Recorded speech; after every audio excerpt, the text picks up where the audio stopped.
Hey guys, Scott from Aristocob.com here. And Seth from theshrinkingpastor.com. And together, along with you, the three of us were Markwood Men's Breakfast Club. Welcome back once again to Howdy. yet another episode. And we're going to cut right to the smoking, because last time I was smoking that nasty cigar, which is still smoldering right here, and it's been smoldering for a week. Yeah, that's really old. So I've lost two bets this recently. Two bets that are affecting me now. The first, I bet my wife that I would get some schoolwork done on time or by a certain time, and she said, "No, you won't." I said, "Absolutely, I will." She said, "If you don't, you have to shave down to a Van Dyke every day for a month." A Van Dyke, for those of you who don't know, is what most people call a goatee. A goatee. I wear a Van Dyke. Yeah, I am right now as well. The goatee is just this part. What does that remind you of? I don't know. It smells good. I have licorice in my ear. That reminds the second me bet I lost a little bit of that German tobacco. What I'm cracking open right here is Ashton Rainy Day, a savory blend of Virginia and burley leaf with a velvet black Cavendish, aged in a whiskey barrel for precisely 1 month, because a month and a day, but what if it's a short month? This mixture smokes smooth and heralds a marvelous aroma of tropical fruit and hickory nuts. So, is that an almond daiquiri, Dick? No, that's a hickory daiquiri, Doc. Punchlines to the jokes you missed include: turns pointers into setters. I just got almost like an inhale. It almost like it wasn't even smoke, just like a mouthful of flavoring. fake sugar. Yeah. It tasted like Splenda, like a Splenda explosion in my mouth. You know what that is? It's like a Swisher Sweet. They put flavoring on the tobacco. Why do they do that? Because they think we like it. You know, children like that. All right, I'm smoking that Ashton, whatever we called it, Rainy Day, in a Naked Missouri Pride. The Missouri Pride is basically a Legend pipe with without a finish on it and with a different stem. It's black licorice too. You expect cherry or red licorice? Also, the way they crimp the end of this, nasty. The way they crimp the end of this has created channels of air. So I'm getting leakage. It's not smooth. It's not a smooth draw. I'm getting air pockets. You know, for a guy who's never smoked one of those, you're being very critical. You know, we were talking about, about giving an opinion on tobacco, and the fact that here in front of you, we smoke a bowl of it. And that's not really a fair opinion. There are guys that will not render an opinion on tobacco unless they've smoked a couple tins, and then they'll say whether they liked it or not. We are not fair, and we've never claimed to be. We smoke what we like, and the things that we open up and smoke here in front of you, if we say, yeah, I'd smoke that again, guess what I smoke over the course of the next week or so? I smoke that very tobacco. So you're enjoying that, I can tell. Yeah, I have just about enjoyed as much of this as I'm going to. Okay, so topic for today, we're going to continue to talk about our vacation and a place that you need to go. Don't know if you've even heard of this place, but it's a place that my bride and I have been twice now. This is the first time we've taken anybody with us. No, I guess I had my in-laws along with us the first time.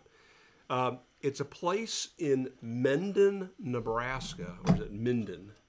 We're going to go with Mendon, Nebraska. Minden, I think. It's called Pioneer Village, and actually its full name is Harold Warp's Pioneer Village. Who is Harold Warp? Well, Harold Warp was an inventor, a chemist to be exact. And, Brother Boontar's voxing me. Let me turn that down. He was an inventor, a chemist, and he left the little town of Minden to go to Chicago to make his fortune. Was he in Minden? Yeah, that was his hometown. So when he was in Chicago, his brother-in-law, who was an auctioneer, would call him up and say, "Hey, Harold, they're going to be auctioning off this piece of local history. Are you interested in it?" And so Harold would find someone to be his proxy, and he would bid on it. Well, what kind of things we talking about? Well, let's see. The church that he was baptized in, The whole church. the whole church was relocated to his property. The local railroad station and a steam engine. The one-room schoolhouse that his father was a school teacher in. And he was a student in. Yeah, he was a student. The land deed office from back in the day when that area was being settled.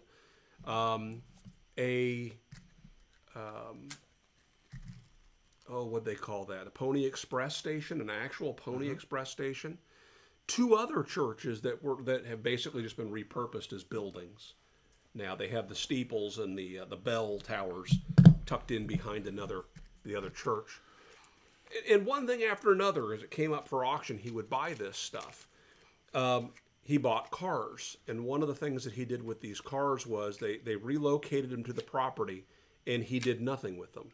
So there they sit in exactly the condition that he purchased them. So what do I mean by that? Well, you go into a building that says antique cars, you walk inside, and lined up, it's a Quonset hut, lined up in 2 rows. The what?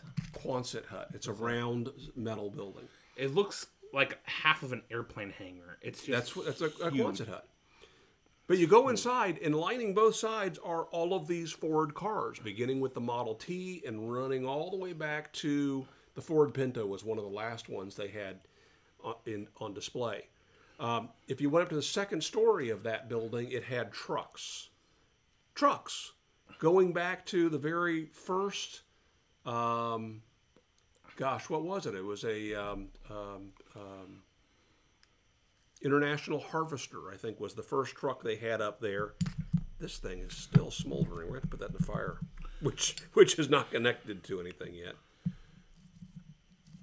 So one of the things that this guy is doing or has done is he's set off on a one-man mission to document American history from Invention. the late 1800s to present day. And present day is about the late 80s by the time stuff stopped pouring in. And so you walk in the first building, and it's carriages and horse-drawn carriages and horse-powered trains and horse-powered fire trucks. And then it melts into Model Ts and all of the things that were, that followed that model. Above you, there are airplanes. There's a Wright Flyer that they commissioned to be built in Japan. There's, airplanes just suspended over you. You go down one aisle, and there's a history of phones, and it's phones from the mid 1800s to present day, and there's 100 phones, 200 phones, each one a step in progress. Clocks, computers, fans, typewriters, shaving kits, pipes, just everything. There's anything, one of washers those, and dryers. One of those churches is almost entirely things, little doodaddy things that people collected.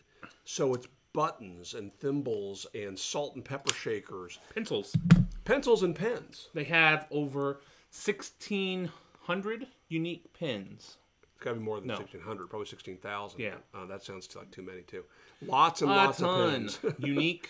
Everyone's unique. They did have a display case with pipes. It was woefully pathetic. It did have a few corn cobs in there we were happy to see. And it also wasn't lit. So it needs to have some light. They have a mercantile area. A general store. That had, it was stocked with anything that you could ever find in a general store. Things that you would never find in there all at one time. So, it had like 10 times the amount of inventory you would ever find in one. Right. Because it just had everything. And tins of tobacco. A couple pipes. Almost hidden. You got to be at an adult height to be able to see behind the counter back to where the pipes were. And then you go into this one building, and it's kind of the centerpiece, but it's oddly tucked back behind the main area. So he has these buildings, there are 25 of them, and they are in a semicircle, or a circle. There's a courtyard, and then you can kind of branch off from some of the circles. Like so spokes of a wheel. There's a carousel. The train station has a couple of train engines in it. Said to be the oldest carousel in the U.S. Really? That's what they said. Wow. The animals were mounted side by side, and they just teetered. They didn't go up and down. But it's in pretty bad shape. But you can see the mechanics. And it was steam driven. Yeah, you can see everything. I mean, it's like the kids stand on a tiny wooden platform. Beneath them, directly beneath them, is the platform of death. Right, all of the pipes and everything, all the gears. They would have been safer having an actual giraffe for kids to ride. Yeah. So you go into this big building, and it is, I don't know how to describe it. Kind of like if you go to the History Museum, and, you know, they have these exhibits, and you're looking in one window, and this is showing you just a snapshot of history. And so, you know, usually it's the cavemen starting fire. Well, Right. this is a dentist's office of 1940, and it has dentist chairs, it has drills, it has every tool on the wall labeled. Tank.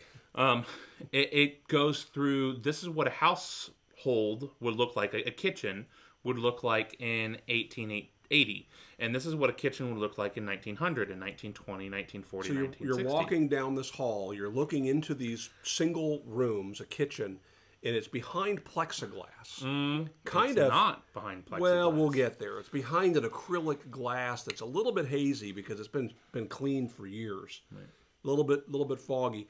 But you can look in and you see the kitchen, and the kitchen is laid out with a hand pump and a basin in the back, and there's a wood-burning stove and a table and a mannequin dressed in an 1880 garb and a baby in a high chair.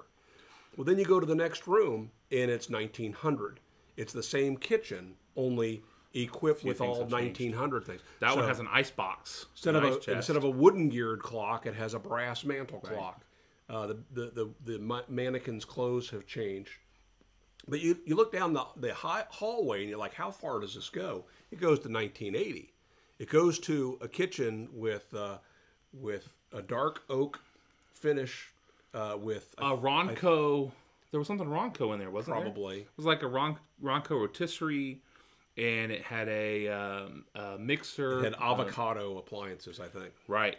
It had a what's that? Name that company. One that make the big mixers. Mixmaster? What?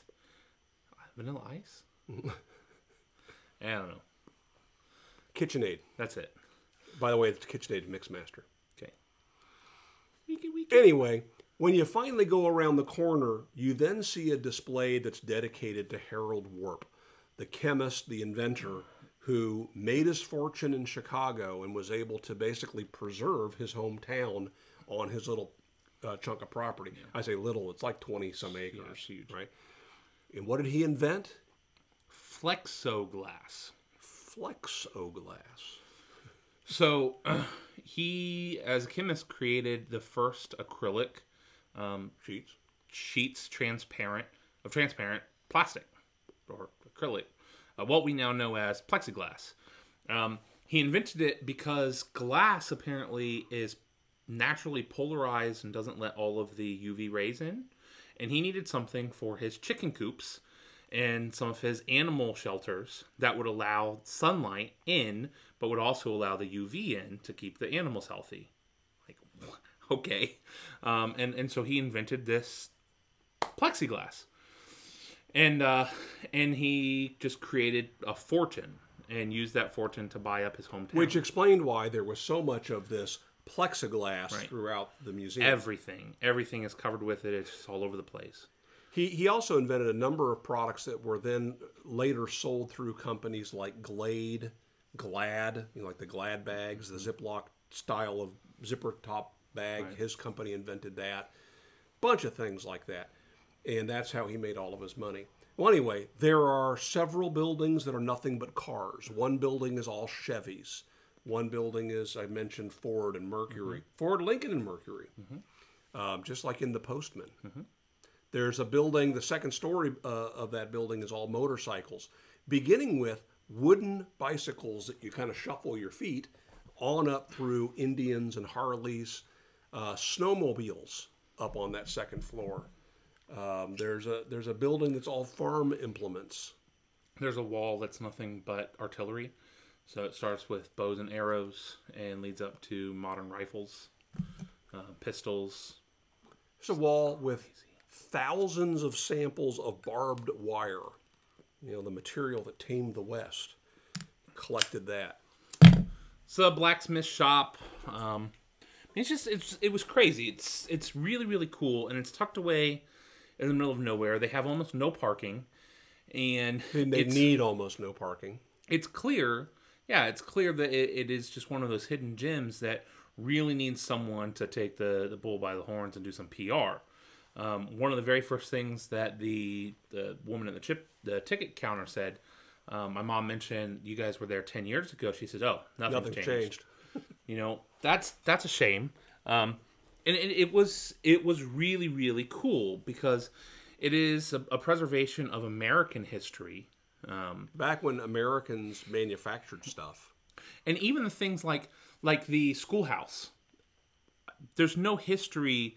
Nobody has the same sense of family and the same sense of love for that particular schoolhouse.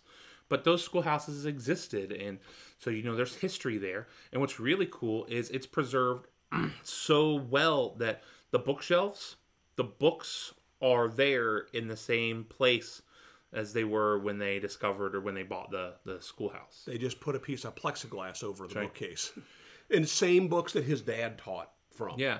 The teacher's desk has a book open to his name and a little plaque that says something like, this is here and open to this page because I never in my wildest dreams would have understood as a student the importance that education would play in my life. And hopefully this can inspire some other students to take their education seriously. And it's his name in the 1,000 most influential people in the United States almanac. And it's cool deal. While we were there, we bought something for you. One of you. What a representative you. Right. That will go into our, what do we call it? The Mark Woodman's breakfast crap bag. Name my gnome contest. Okay. So that contest ends today, right? Mm-hmm. So where's your gnome? So by today, the date that we're posting this, if you want to give this fella a name and your name is chosen by Boy as the best name for our little gnome, you will be the one that receives our bag of Mark Woodman's breakfast crap. And it's not going to be just an honorary name like some people do. You're actually naming the gnome. It's what I'll call them from here on out. So it's a big honor, I think. I don't just let people name my gnome willy-nilly. There's a name. Well, I just said I willy-nilly. I don't let people name it willy-nilly. So if you submit willy-nilly, it's probably not going to be chosen. I like it. Yeah. So one of the things that I found most fascinating... First one who submits willy-nilly, it goes in the hat, right? I guess. The thing that I found most fascinating about the whole thing was that when you go to the Flexoglass display, there was a newspaper article. It was framed, and you could almost miss it. And it was a press announcement from the owner, from Harold Warp. That's right. To his staff, to the people at Flexoglass. And in it, he's talking about how it's been just a great year. We've created new products. We are on track to excel and exceed all of our metrics. And it's, wouldn't be possible without you guys. Here are some new products that we've created and that are doing well in the market. And down at the bottom of the very last paragraph, it says, now, I know that there's some concern. We have some new competitors on the market. And I have already talked with their CEOs. We've struck a deal. We've struck a deal, for and he lists one of the competitors to one of their side projects I had never heard of it. And he said, in the company Plexiglass, they have a very similar product, but we in a similar name. In a similar name, and so we decided, for any applications involving chicken coops or animal shelters, that they wouldn't use the name Plexiglass because we don't want their product confused with ours. But any other application, it's fine. And having studied marketing and having studied in church planting, which is what I am interested in doing and pursuing and have studied quite a bit. And in starting any business, there's this idea of having a vision of where you're going, and that you're going to be successful only if you know where you're going and can blueprint it out, and then you can get other people to come along and support that. And one of the things that'll kill a business, a church, faster than anything else is having a vision of where you're going, your future, that's too small. And how many of us have heard of Flexoglass? I haven't. The displays they had there, I remember seeing as a kid. They had rolls of plastic, like 4 mil plastic that had nylon mesh in it, right? Yeah. And it has a logo, a big kind of our starburst that said Warps. Warps, and then that was a product. I remember that as a kid. You don't see that anymore. No. And so, he said, well, look, you guys can have that, whatever you do with the plexiglass. I don't care. Just make sure to stay out of the chicken coop business. And because that's where their laser focus was, but it was such a small box that they were thinking in that it ended up killing them in the end, as far as the company goes. And that was sad, especially for someone in his company who had done so much. If you get a chance to go through, where was it, Minden? Yeah. It used to be before the interstate went through there, and the interstate is about 20 miles north of it. That state route was a very popular route to go west, and it was easy. It was right on the path. They had all these log books or guest books that they bound every year, and they were that thick, and they had 100,000 families that signed the guest book each year. There were hundreds of these books. They had them in shelves. Not hundreds of books, but may have been a bunch of books. A ton. And looked like 100. What's the point now, right? Go see this place if it's at all possible. Support it. Go check out their website.